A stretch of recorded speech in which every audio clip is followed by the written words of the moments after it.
Nah, disinilah Rusia berada di bawah ancaman di bawah ancaman geopolitik Uni Eropa dan NATO.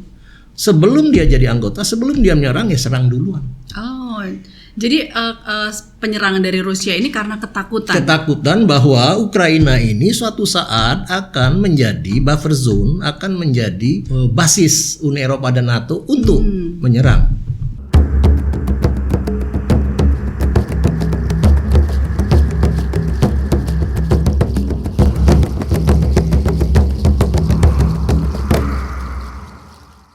Selamat datang Micaster di Micast YouTube channel, dan kali ini kita akan membahas tentang trending topik, yaitu konflik Rusia dan Ukraina dengan topik ancaman perang nuklir di antara konflik Rusia dan Ukraina, bersama narasumber yang pastinya sudah sangat tepat untuk membahas topik ini, yaitu Bapak Dr. Darmansyah Jumala SEMA. Beliau adalah Dewan Pakar Badan Pembinaan Ideologi Pancasila bidang strategi hubungan luar negeri, dan beliau juga sebagai Kepala Pusat Studi Pancasila Universitas Pancasila dan juga sebagai dosen hubungan internasional FISIP Universitas Pajajaran, juga sebagai Duta Besar RI untuk Austria dan PBB 2017-2021 di Wina. Selamat siang, Pak. Selamat siang, Mbak Mela. Terima kasih sudah hadir acara di Micast YouTube kali ini. Dengan senang hati. Wah, kayaknya kita akan seru sekali nih ngebahas nih. Saya ngeliat YouTube Bapak tuh seru banget, tapi harus di Micast juga lebih seru lagi nih, Pak. Insya Allah. Tergantung hostnya dong. Kenapa? Tergantung hostnya dan sama-sama orang Palembang nih. Wong kita galau. Ya, bagaimana hostnya memprovokasi? Bagaimana memprovokasi biar. Siap. Oke, kita langsung saja nih. Ya. Perang konflik Rusia dan Ukraina ini kan sepertinya masih jauh dari usai ya. Dan eskalasi ketegangan itu semakin meningkat sekarang.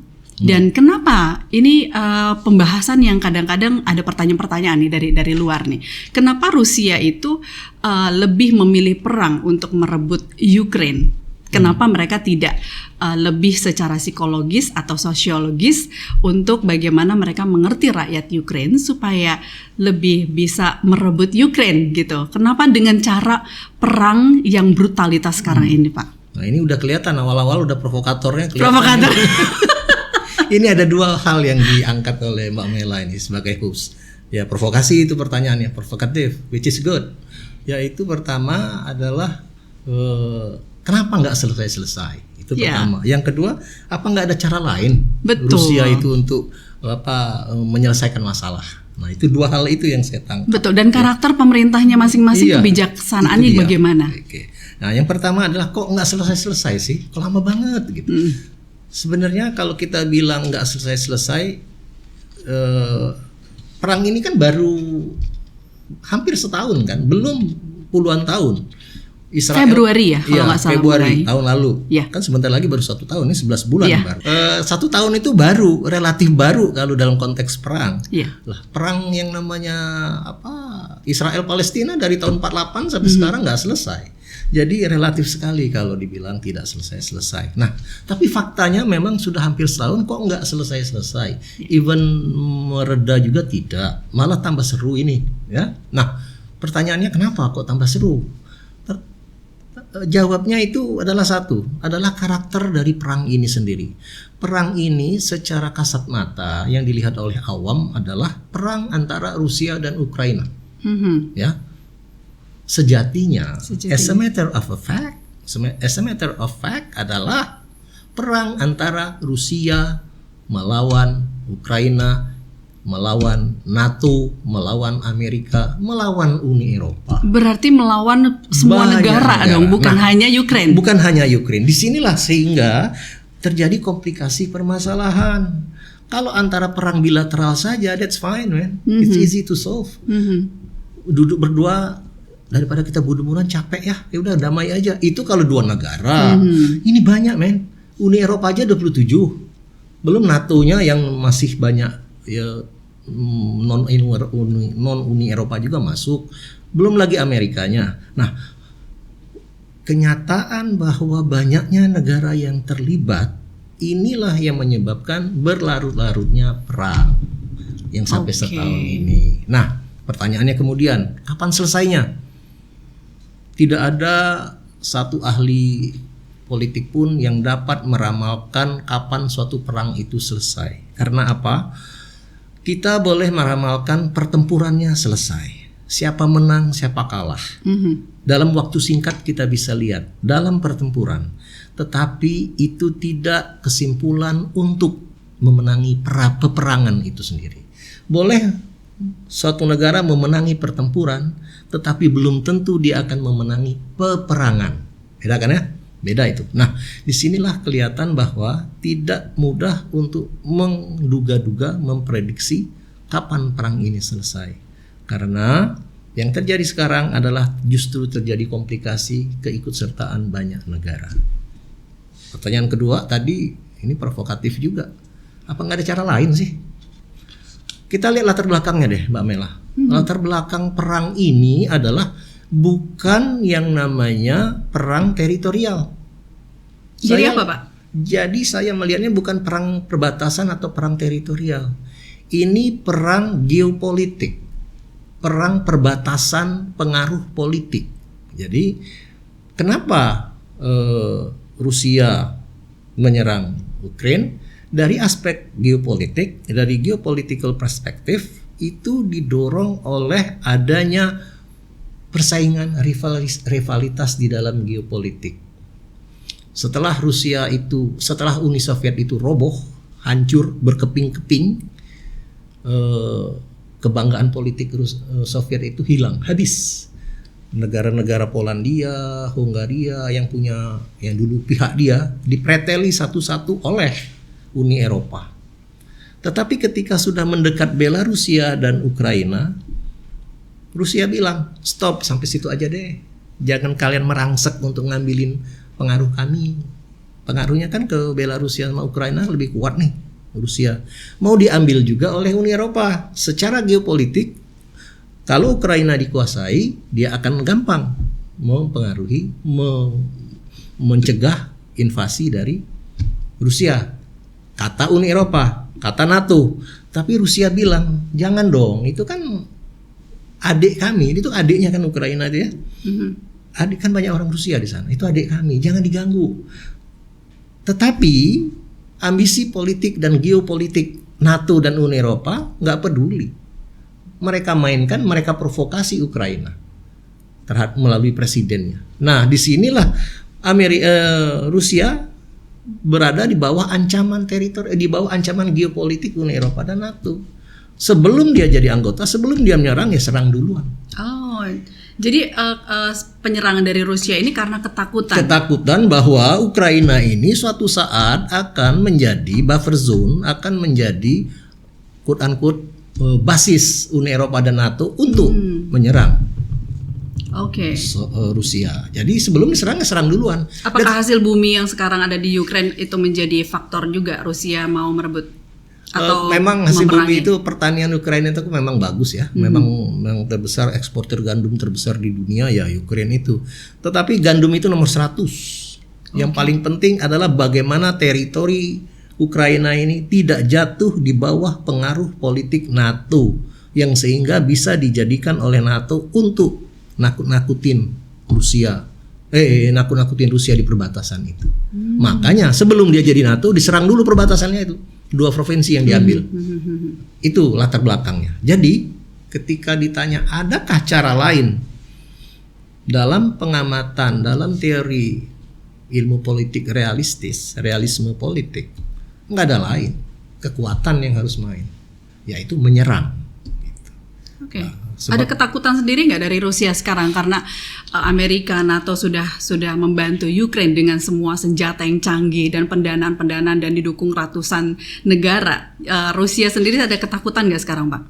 Rusia sendiri kayaknya sekarang, dan dia akan berpikir dia akan menang nggak? Kok tidak mengendurkan serangan ya? Cuma kendur sebentar awal Januari kemarin, awal Januari kemarin, ketika tanggal 6 tanggal 7 saya lupa. Ketika mereka merayakan Natal Kristen Ortodoks. Kristen Ortodoks kan Natalnya beda tuh. Kalau Kristen yang kita umum ini adalah 25 Desember.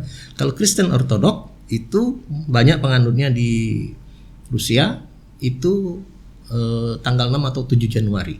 Nah, dia mengendurkan serangan ya karena mau lebaran. Lebaran kan suci dulu ya. Iya, suci dulu setahun sekali. Iya, hari raya Kristen Ortodoks kan. Jadi dia stop perang. Cuma itu aja, mengendur. Sekarang perang lagi. Dan menurut saya udah udah kepalang basah ya. Dia udah menguasai Crimea. Udah 3 bagian yang dikuasai. Crimea, Luhansk dan Donetsk. 3 provinsi sudah. Dan kayaknya ya nggak bakal dia akan mundur. Dan sekarang lagi ancam-ancaman siapa duluan nih yang akan meledakkan nuklirnya. Tanggapan Pak Jumala gimana, Pak? Well, kalau masalah nuklir menurut saya kok ada 2 hal yang harus kita lihat, Mbak Mela, kalau kita cerita nuklir. 1, nuklir dalam konteks perang itu sendiri, ya. Kedua, nuklir sebagai alat untuk ancaman. Nah, kita lihat yang pertama, nuklir sebagai alat untuk perang itu sendiri. Nuklir sebagai alat perang, sebagai sebagai senjata untuk digunakan dalam perang, itu tidak pernah digunakan lagi sejak tahun 1945. 1945 itu perang Asia Pasifik antara Jepang dan Amerika dan sekutu, itu Hiroshima dan Nagasaki dibom kan ya, tahun 45. Nah, sampai saat ini kita cerita perangnya ya, nuklir, tidak pernah lagi terjadi perang nuklir. Jadi kalau mau dibilang terjadi perang nuklir, ya insya Allah nggak lagi deh. Udah berapa tahun, udah 70 tahun lebih ya, dari tahun 45 sampai sekarang nggak pernah lagi terjadi nuklir. Dan negara yang memiliki senjata nuklir cuma bertambah cuma 4 yang mempunyai senjata nuklir. Dari tahun 45 sampai sekarang cuma nambah 4. Israel, India, Pakistan, dan Korea Utara. 4. Jadi kelihatan bahwa nuklir sebagai alat senjata tidak berkembang. Tidak berkembang. Jadi kalau mau dibilang ada nggak kemungkinan untuk menyerang, dari sejarah perang itu sendiri nuklir tidak pernah dipakai lagi. Pertama, tetapi nanti dulu, jangan happy dulu. Tapi nuklir sebagai ancaman, seperti judul kita hari ini, ancaman nuklir dalam konflik Rusia Ukraina. Nuklir sebagai ancaman, ada teori yang mengatakan begini, kita teori dikit ya, nggak apa-apa lah. Walaupun ini bukan kuliah ya.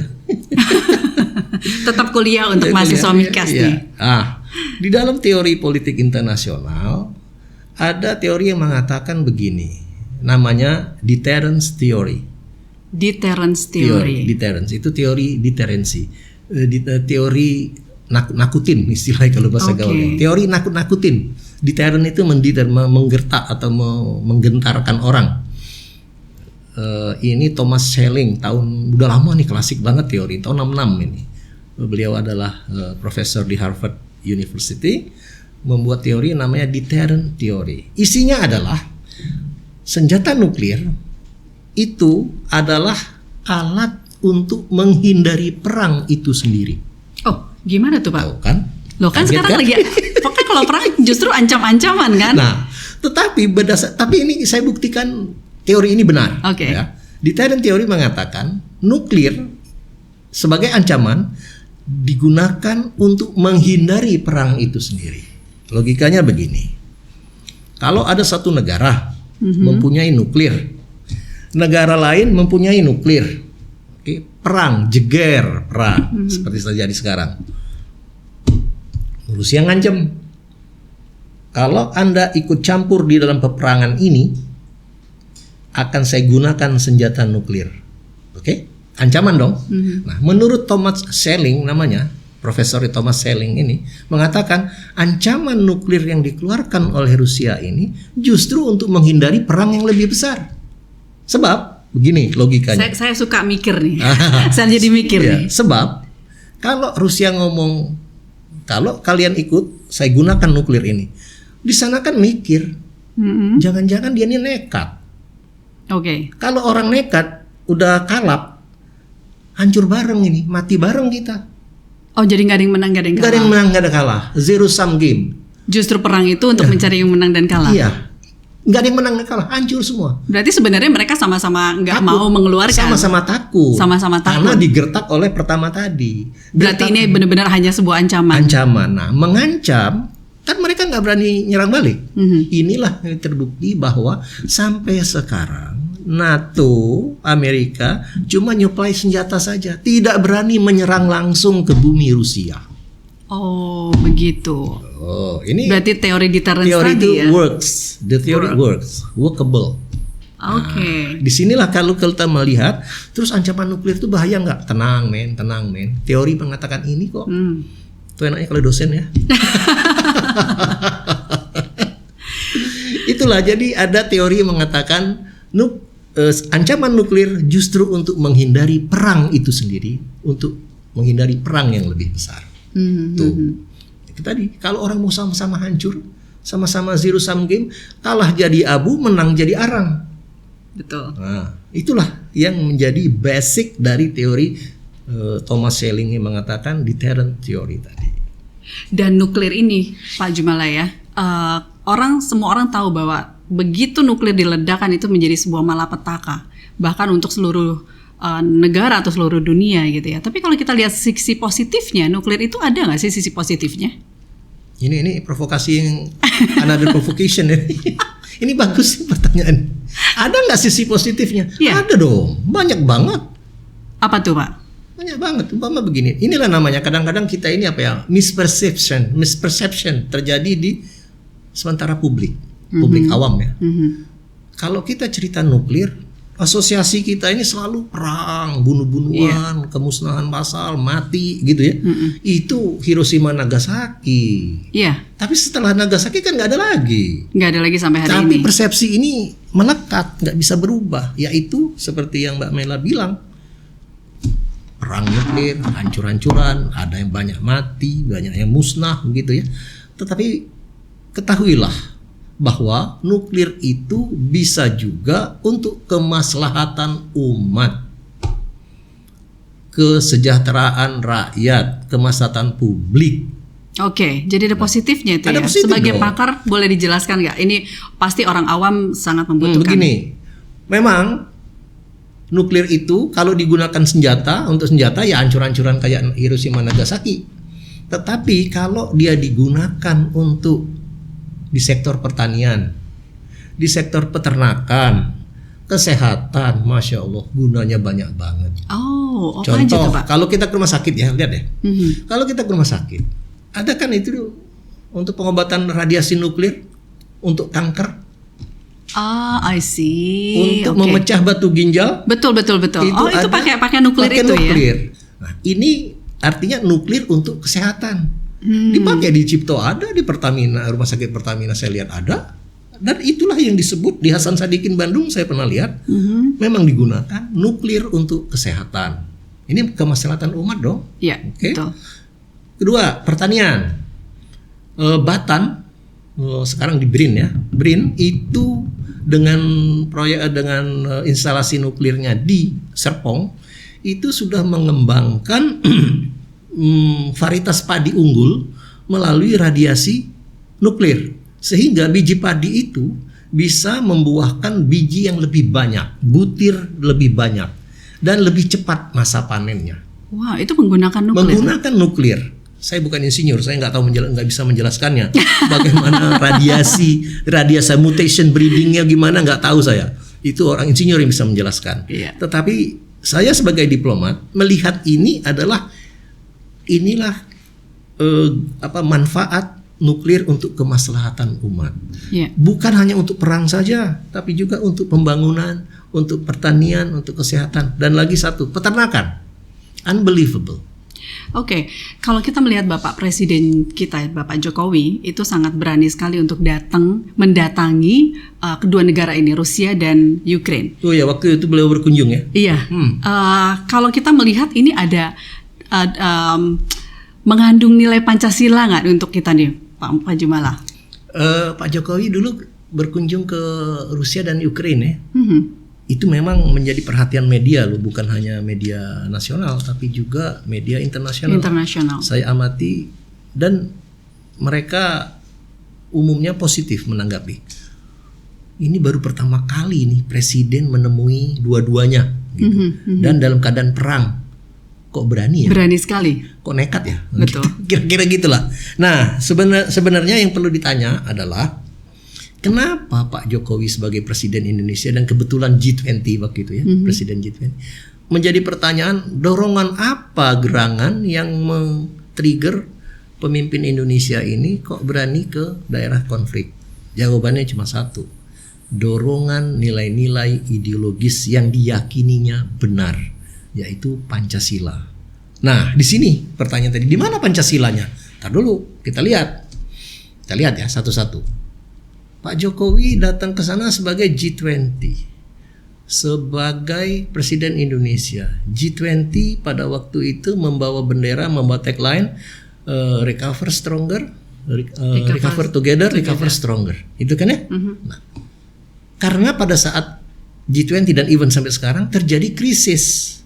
Krisis apa? Krisis pangan, krisis energi. Akibat apa? Akibat perang Ukraine. Yeah. Nah, naluri beliau yang diinspirasi oleh nilai-nilai Pancasila, ini gila nih perang nih. Elit yang berperang, yang sengsara rakyat. Bener kan ya? Betul sekali. Yang sengsara rakyat. Harga bensin naik, telur ayam aja naik waktu itu. Semua naik. Bukan hanya di Indonesia, men. Di Eropa lebih parah. Gandum naik semua. Pendingin pun naik. Bensin naik semua karena perang. Bahan pangan naik karena gandum paling banyak diproduksi dari Ukraine. Dan Indonesia juga naik. Terbesar. Pemakan mie. Iya. Jangan sebut merek ntar iklan. Cukup nah, aja. Kembali ke inspirasi tadi.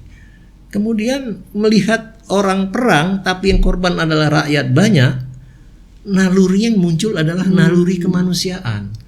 Kasihan rakyat ini karena perang kalian ini. Nah, ketika dia bicara kepada dua pemimpin ini mengatakan, lihat, kita perang, kalian perang, yang kena adalah rakyat kecil. Karena harga pangan naik, harga energi naik, semua naik. Nah, naluri untuk memperhatikan atau mengangkat isu rakyat kecil tadi itu adalah dimensi kemanusiaan. Dimensi kemanusiaan di dalam Pancasila itu sila kedua, kemanusiaan yang adil dan beradab. Jadi kalau ditanya apa yang mendorong Pak Jokowi nekat, karena beliau terinspired by the values of humanity di dalam penderitaan rakyat kecil. Makanya beliau berani datang demi kemanusiaan, ini sila kedua Pancasila. Wow, berarti memang benar-benar ada itu kandungan nilai Pancasila. Inspired by the values of Pancasila, sila kedua. Ya. Wah, seru banget. Pak, ini waktunya Siap. Kita stop dulu. Kayaknya nanti kita akan podcast lagi. Harus temanya tentang nilai-nilai Pancasila. Siap. Sekarang kita stop dulu. Kita lihat tanggapan-tanggapan dari di luar sana ya Pak ya. Siap. Oke. Ya, makasih. Menurut saya seharusnya PBB berperan menjadi solusi terhadap konflik Ukraina. Karena Rusia ya terutama dalam pencegahan penggunaan nuklir, karena kan PBB itu organisasi internasional ya yang beranggotakan banyak negara. Jadi menurut saya PBB cukup punya power untuk mengatasi konflik Ukraina dan Rusia. Kalau menurut saya sih ini kan sebenarnya perang bukan hanya konflik antar dua negara ya. Jadi menurut saya sebagai orang awam seharusnya para pemimpin negara atau PBB misalnya itu berusaha semaksimal mungkin agar ya dapat menekan atau mengakhiri perang ini, karena dampaknya juga ke kita juga kan. Yang pertama jelas PBB itu perannya membahas dan mengetahui sikap negara terhadap perang ini sendiri, dan itu sudah dilakukan di awal-awal perang ini, yaitu tahun lalu ketika diadakan voting di sidang umum PBB yang isinya adalah meminta Rusia untuk menghentikan perang. Oke, itu peran PBB, artinya mengumpulkan semua anggota. Mayoritas itu menghendaki Rusia meninggalkan atau menarik diri dari Ukraine. Pertanyaannya adalah apakah itu efektif? Sidang umum PBB itu sifatnya adalah tekanan moral tekanan politik, tekanan moral, bukan law enforcement. Jadi tidak ada kekuatan untuk menekan, mengusir secara fisik, tidak ada. Karena ini sidang umum PBB. Beda kalau itu di Security Council, di Dewan Keamanan, beda. Dia mempunyai ada kekuatan menekan. Kalau sidang umum PBB tidak. Sidang umum itu hanya mengumpulkan mereka dan meminta pendapat. Bagaimana terhadap Rusia? Rusia salah. Nah, ini sudah dilakukan. Itu pertama. Yang kedua adalah peran PBB untuk menghindari nuklir, perang nuklir. PBB juga melakukan suatu deliberasi internasional yang baru ditandatangani itu tahun 2017 yang namanya Traktat Anti Nuklir. Itu melarang semua negara untuk satu, memiliki, mengembangkan dan menggunakan. Dulu traktat yang lama, yang tua tahun 1968 itu hanya melarang memiliki dan mengembangkan. Tapi yang terakhir ini 2017 peran PBB terhadap nuklir adalah ditambah larangannya. Memiliki, mengembangkan, memindahkan, membantu negara orang dan menggunakan di dalam perang. Jadi ditambah larangan-larangan. Nah, ini peran PBB. Peran PBB. Jadi jika Rusia menggunakan nuklir, pasti dia akan kena subject to law, international law yang di dalam traktat ini tadi, dalam treaty ini tadi. Nah, inilah peran PBB. Bahwa ini akan diterapkan, ya kita lihat perkembangan. Apakah PBB akan menerapkan ini atau tidak, tergantung perkembangan di lapangan peperangan ini sendiri. Oke. So masa depan Ukraina dan Rusia ini sampai mana kira-kira nih Pak Jumala? Well, kalau untuk meramal sampai kapan ya, sampai mereka capek kayaknya. Sampai mereka. Saya nggak bisa meramal kapan mereka ini capek ya. Tapi kalau dilihat magnitude dari problem ini besar sekali ya, bukan hanya seperti yang di awal kita bilang, ini perang bukan antara dua negara. Iya. Perang antara dua kepentingan secara geopolitik. Umpama begini, terjadi chaos perang yang besar banget di kawasan Ukraina, melibatkan negara Uni Eropa, melibatkan Rusia perang. Jangan dikira Rusia akan diam kalau sudah perang besar-besaran gitu, terang terbuka. Karena ada India, ada Iran, ada Cina yang sudah nunggu di sana. Pasti Rusia cari teman. Apa yang Indonesia bisa lakukan nih Pak untuk bisa juga memberikan nilai-nilai Pancasila dalam konflik Ukraina dan Rusia ini kira-kira?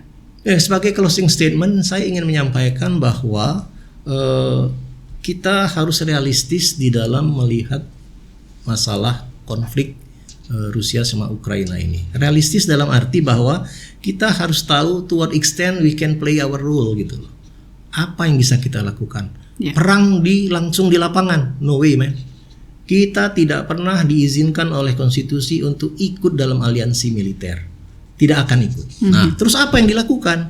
Sudah dilakukan oleh Presiden Jokowi ketika mengunjungi Rusia dan Ukraina, yaitu mengetuk hati nurani para pemimpin yang terlibat perang dengan menggunakan nilai-nilai Pancasila yang saya sebut tadi. Yang sudah dilakukan juga sudah dengan dilakukan. Pak Dan Jokowi, itu mesti dilakukan juga oleh para diplomat Indonesia. Oke, terima kasih Pak Jumala. Kita sama-sama, tutup Mikes YouTube kita kali ini, tapi saya harus mengundang Bapak lagi nih untuk bicara tentang nilai-nilai Pancasila. Dengan senang hati. Lebih seru lagi. Oke, Mikes, terima kasih sudah menonton Mikes YouTube channel kali ini dan saksikan episode-episode selanjutnya untuk trending-trending topik yang akan dibahas lebih keren lagi. Bye.